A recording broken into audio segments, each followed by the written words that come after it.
Collective, it's Anne Marie. I hope all of you are having an amazing weekend. I thought we'd pull some cards and get some messages of clarity for those of you who like it. Okay. What are some of the threads of karma we need to know? Thank you to my high vibrating ancestors, spirit guides, divines and beings, and source of light energy. Can we please get some messages of clarity for those who like it?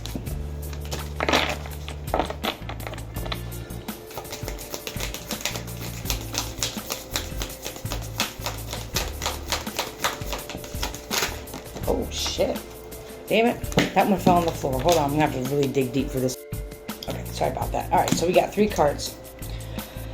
Clear entangled karma. Ooh, and I like that this person is in the woods here with a leaf in their hand, and it shows all these cords, these attachments. Every relationship holds lessons. Break free from the karmic ties that no longer serve your growth. Wow. What are some of the karmic ties that no longer serve your growth? Finding inner peace.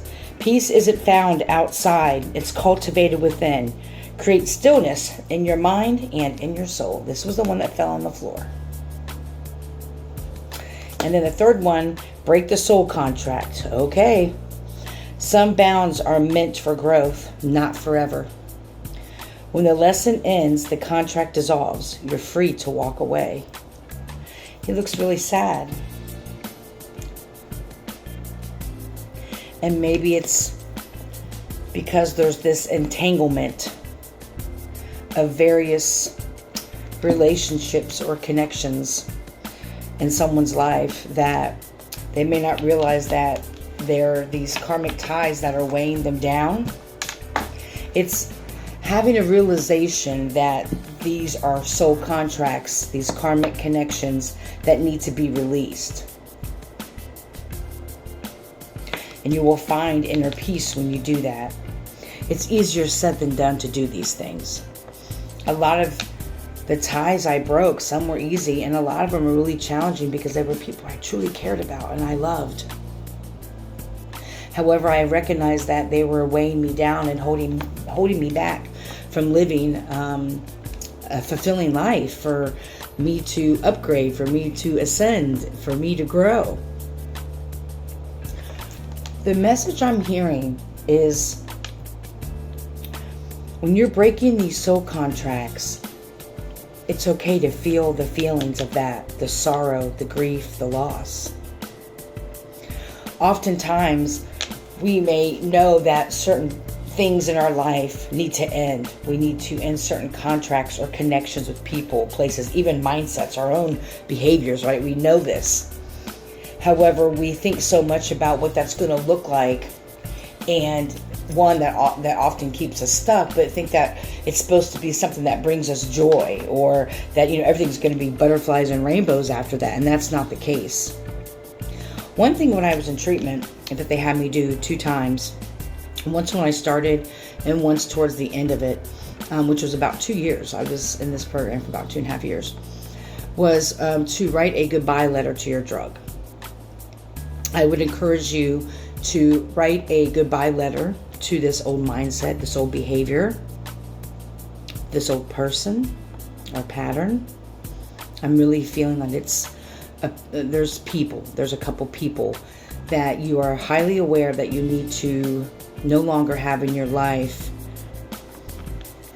and still not seeing, even though it's like that these people, these situations aren't meant for you, but you're having a hard time letting go and not realizing that they were there in your life for you to actually learn a lesson and not be there permanently.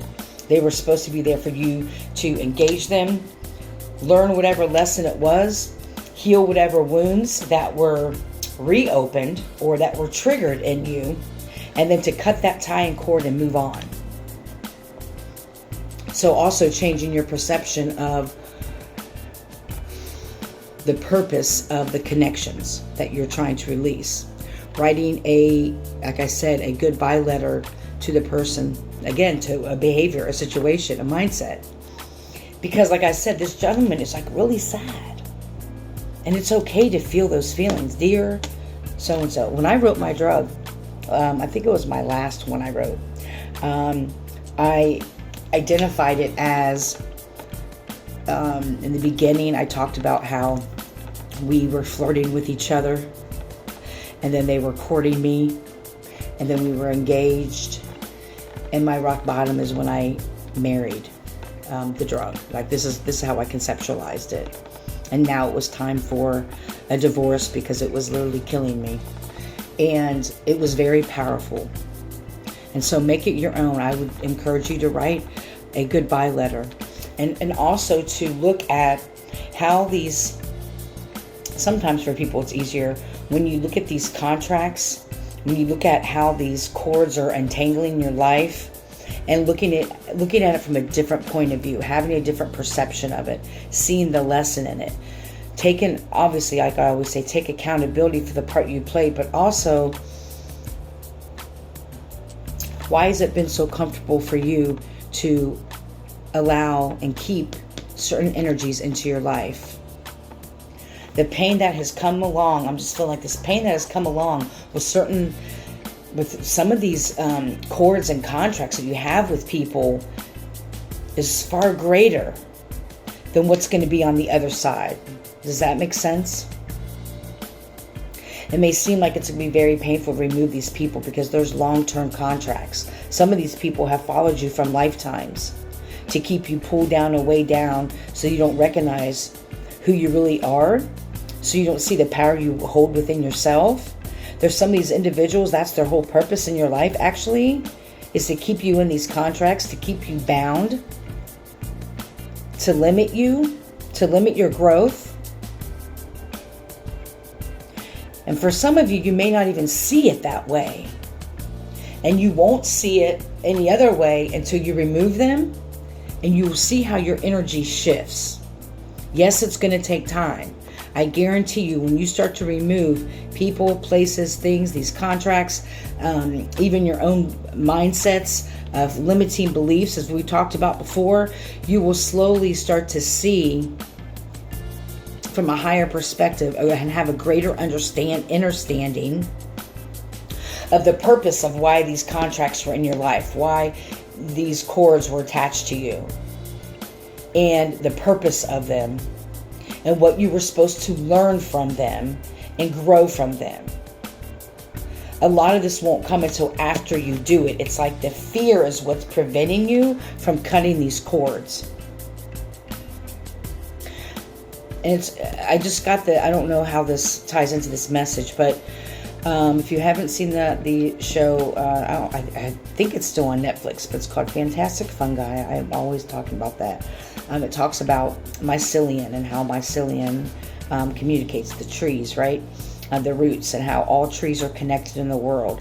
And it's like there's these cords that aren't coming from the trees, but they're coming from like around the tree. So something about communication through the wires, which is kind of off from this message, but that's what I just heard.